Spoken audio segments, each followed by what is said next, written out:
want you to know that this is very all right. So let's talk about fiber.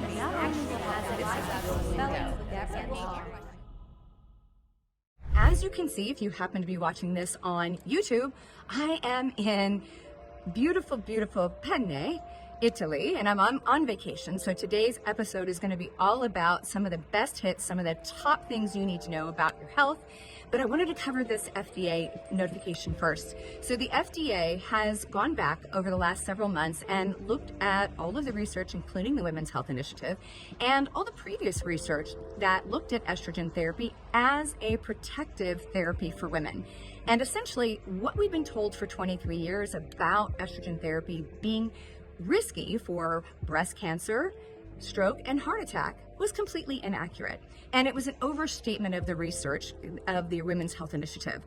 So essentially, what is your take-home message?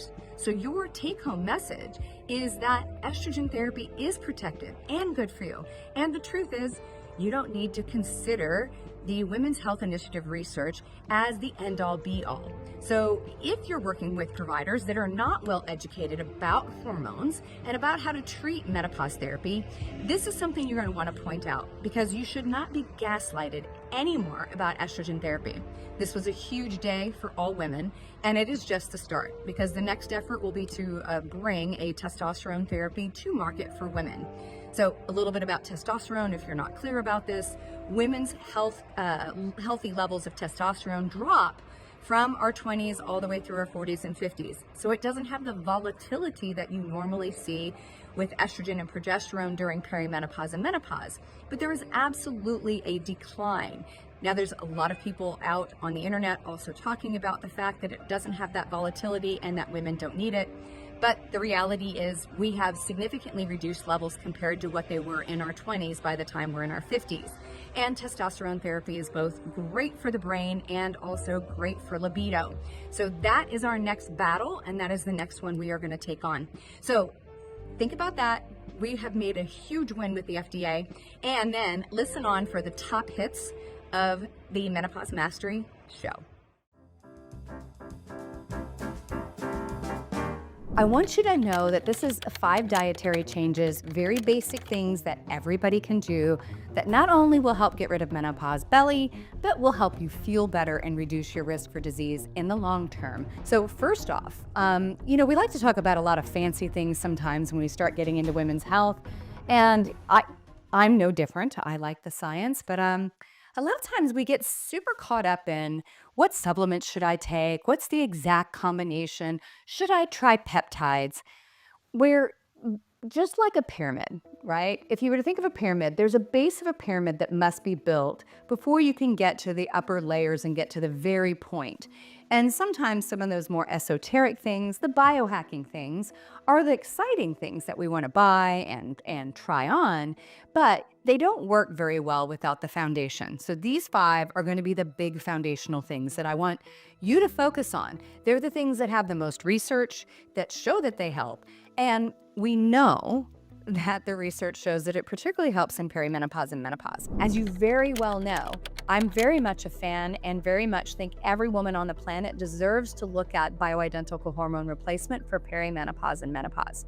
But here's what I can tell you. After 20 years of helping tens and thousands of women and men in our clinic, and then even on our telemedicine company today, Minerva, that treats women all across the United States, if we just throw hormones at somebody, but we don't start to correct the lifestyle pieces, like helping them dial in the exercise and waking up ritual, and we don't dial in helping eat a little bit better and get insulin resistance under control, what we do is we sort of put lipstick on a pig, right?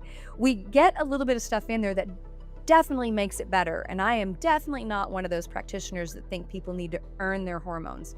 You're a woman, you feel bad, you've earned your right for hormones. However, we also don't want to forget that these little tiny resets that we can do, our morning rituals, can absolutely make anything that we do exponentially better. So, when you support your body's natural rhythm, just the first few moments of the day, what we start to see is we start to normalize sleep. right? We get better sleep. We're able to fall asleep more quickly. We're able to stay asleep longer, and we're able to wake up more rested and aware. When we get up in the morning and we get that early morning sunlight, ground, get a little bit of hydration, and if we can, get exercise in those first 2 hours, especially before you pound a bunch of coffee, you also give your body a physical outlet for your cortisol to do what it needs to do. And you start to reset all of the hormone balance that's behind the symptoms of perimenopause and menopause, the stuff that's not sex hormone driven, but is metabolically driven. So we're not biohacking, we're just doing body bio wisdom, you know? So we don't want to hit snooze, we want to hydrate, we want to ground, we want early morning sunlight, and we want to make sure, if we can, to get that exercise in the morning. All right, so let's talk about, you talk a lot about fiber being crucial, and this is absolutely a hammer I keep, hitting. I'm like, come on, man, we got to do this. Yeah. The average American has, what did you find in your research? Like 8 grams a day. 8. If they're lucky, I was like, that's if they Yeah. did like a whole wheat bun on their junk food. Like, you know what I mean? It's just horrifying. Yeah. Like no fiber whatsoever. Let's talk about it, because I think it's misunderstood. Yeah. And everybody thinks fiber only comes from processed grains. Oh. Because the marketing says high fiber food. Or, like a cereal with added fiber or something like that.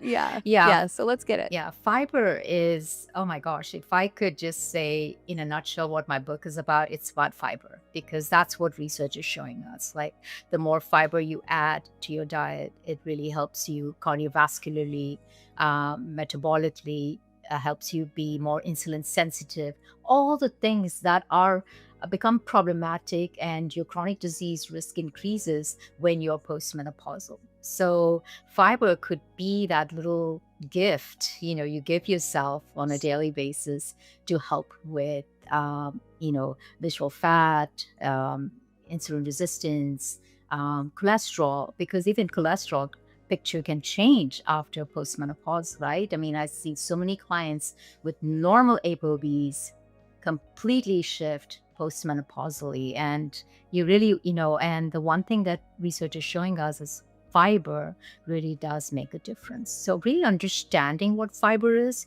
and how it helps is key.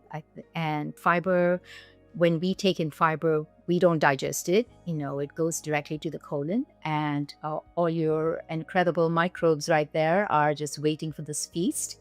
They feast on it because it's fuel to them, and they produce some really healthy compounds called short-chain fatty acids, and especially butyrate. And the reason this is important is it really helps with decreasing inflammation, keeping your insulin resistance in check, and just so many more things, especially, and even cortisol and belly fat. I think a lot of the times it takes a lot to notice that we have a conflicted relationship with food.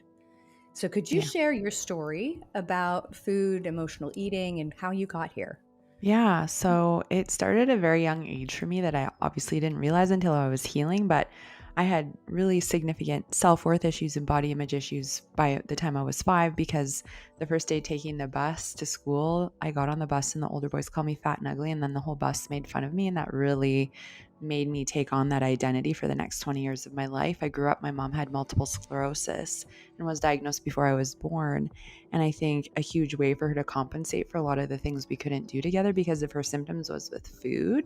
And there was always food, whatever I wanted, whenever I wanted it in the house. And there was no kind of like talk of eating healthier and having this stuff. Sometimes it was just I could eat whatever I wanted, whenever I wanted. And then that really birthed an unconscious like sugar addiction, using food as a coping mechanism. And then in my early 20s, I had my first real breakup, was so upset I could barely eat, started losing weight really quickly, and then started adding in 2 hours of the gym every day, and lost weight really quickly. And I was so convinced by the weight loss and diet industries, once I lose weight, I'll finally be happy. Reached my goal weight, was not happier. My period disappeared because I'm like underweight, not eating enough. And then the switch like flipped to where it was, I went to my first kind of like party of the summer that year, and ate one piece of ice cream cake and then wanted a second, and then ate a burger, and then stole the chocolate bar on the counter for everyone to make s'mores, and like went to the bathroom and ate it, and then left the party and got fast food on the way home and like binged until I was so full I was sick. And then this created this whole binge eating restriction, bulimia for the next 6 months where I gained 80 pounds, but I was using bulimia and purging to try and prevent weight gain. So tell me, when you're looking in the gut, what are the big things that you see that a lot of people sort of get wrong when they're looking at the gut? Because there's Oh, a bunch. it's so funny. So I mean, I have so much to say here. So everybody really loves to fixate on the commensal and the opportunistic and the pathogenic bacteria and parasites, right? So, oh my gosh, I have streptococcus, I have staphylococcus, I have Klebsiella, I have, a E. coli, I've got this or that XYZ parasite, right? I've got a entamoeba, I've got, and you know what? That's not my favorite part of the test. The bacteria, the organisms that live there, they live there for a reason. And the reason is your terrain is screwed up and your immune system is screwed up. So I like to flip to the part of the test that shows me what's happening in your immune system, what's happening with your digestive markers, what's happening with inflammation, because those three key things are going to tell me what got you here in the first place to create an environment where all those bacteria can thrive, where those parasites can thrive.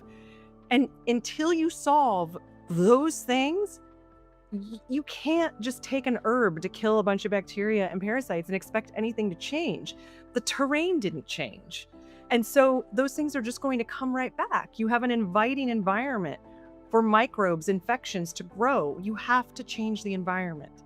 And so my favorite parts of the tests are not really what's growing there. It's why are these things growing here?